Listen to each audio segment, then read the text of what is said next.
আজকের রেসিপি এক classic Bengali dessert ভাপা দই, যা বেঙ্গলি ট্রেডিশনের সঙ্গে অঙ্গাঙ্গিভাবে জড়িত।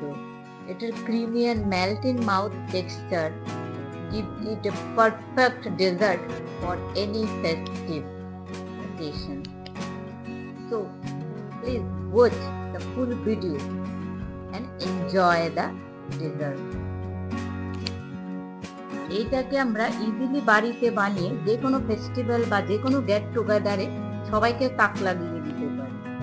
তাহলে রেসিপি শুরু করা যাক। তার জন্য আমি একদিন আগেই 1 কেজি দই নিয়ে মসলিন ক্লথে ওটাকে বেঁধে হাঙ্কার্ড বানানোর জন্য রেখে দিয়েছিলাম। তাতে পুরো জল ঝরে একদম এটা অল্প পরিমাণে হয়ে গেছে।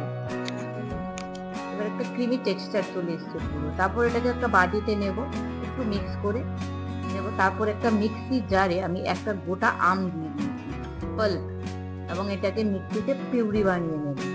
আর সঙ্গে আমি দুটো ইলাইচি দিয়েছি। আপনারা গোটা ইলাইচির জায়গায় ইলাইচি পাউডারও ইউজ করতে পারেন।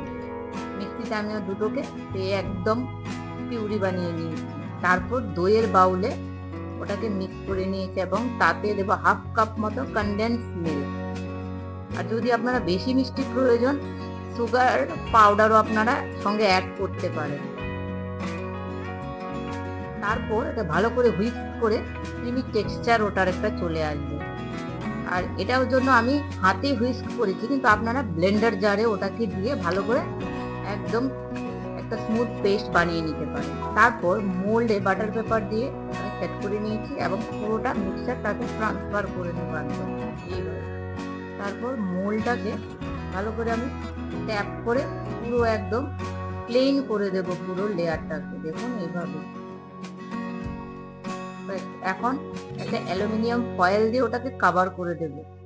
তারপর ওটাকে স্টিমে বসাতে হবে 15 to 20 minute on medium flame.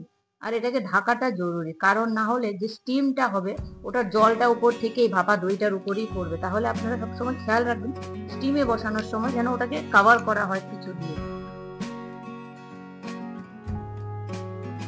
এখন আমি বসিয়ে দিলাম। আর friends, if you like my recipe, please don't forget to like, share and subscribe the channel. তো আফটার কুলিং ইট কমপ্লিটলি, আমি এটাকে সার্ভ করার জন্য নিয়ে নিয়েছি। ভালো করে সাইডগুলো একটু কাট করে দেবো, বাস একটা প্লেট উল্টে ওটাকে টার্ন করে দেবো। ইজিলি ওটা মোল থেকে বেরিয়ে চলে আসবে। একদম চিজ কেকের মতো, খুবই টেস্টি খেতে, but it's not cheese cake. দেখতে চিজ কেকের মতো, বাট এটা খুবই টেস্টি এবং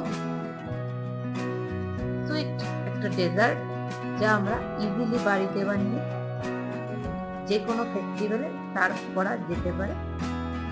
ভেরি টেস্টি। আর আমি এটাকে গার্নিশ করেছি ম্যাঙ্গো চাঙ্কসের সঙ্গে, ম্যাঙ্গো পিসেস দিয়ে উপরে।